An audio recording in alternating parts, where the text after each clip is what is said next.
Hi, this is Christine from The Ordinary Sacred, and this video is about shadow work. It's part one of two parts, and I'm going to show you back here what I'm going to talk about in this video. It's just going to be a relatively short video about what is the definition of the shadow, what is the shadow and the id versus the superego, and kind of how they're in tension. How does your shadow affect your personality type? And in the next video, I'm going to go over a very specific shadow work practice that is really helpful in bringing the shadow into consciousness. And you can kind of see a little teaser for it. It's back there.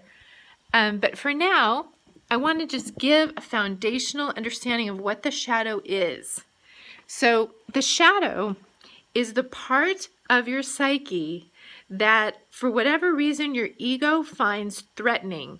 So it represses it into your unconscious. So it's parts of you that are true, but they are blind spots. They're kind of out of your awareness.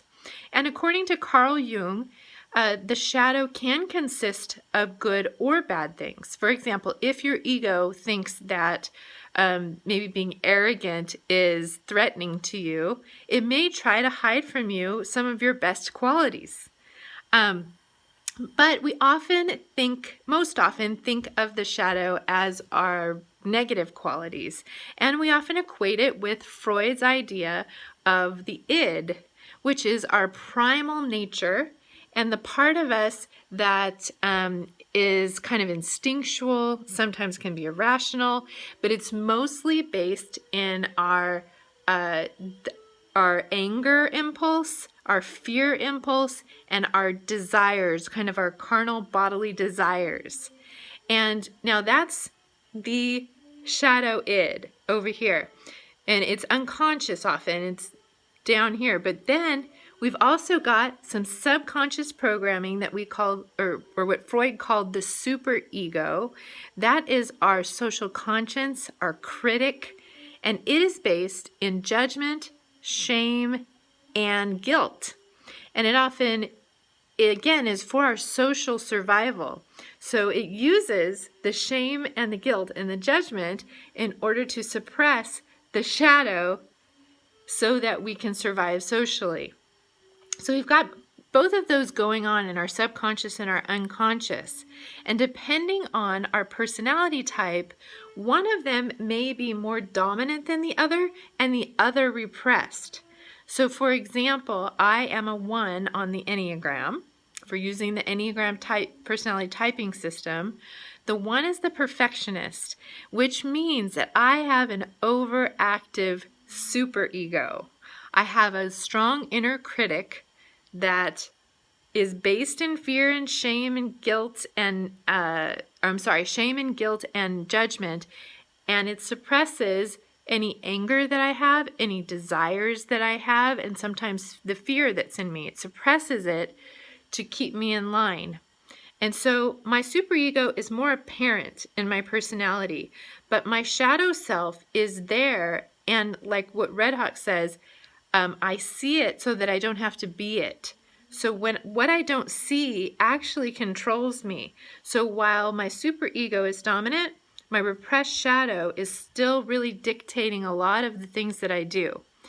Now, conversely, the Enneagram 8 is more embracing of some of the shadow aspects. They embrace their anger more and their desires, their carnal desires a lot more, and see more value in that. And then they might use those to actually suppress some of the more critical voices or the more voices that are trying to keep them in line. They might come up against that a little bit more.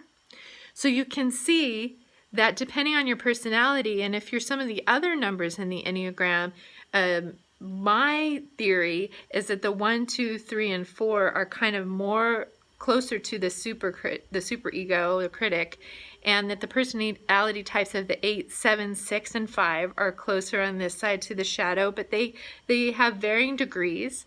And the 9 actually is in such tension and may suppress both to the point that they have inaction. And I won't go into more detail about that, but whether you whatever your personality type is, whether your shadow is more dominant or your superego is more dominant, it's still super important that both of them are observed non-judgmentally by you, that they're brought into consciousness, because once you see them, then they are no longer steering your ship. You're no longer doing what you don't want to do. You can see it clearly, and then you can make choices about it, so that instead of it controlling you or controlling your personality, now your personality is controlling it and kind of can assimilate both.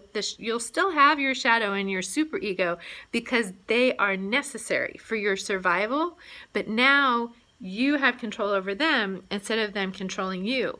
So in the next video, I'm going to go over a very specific practice that will help you observe your shadow.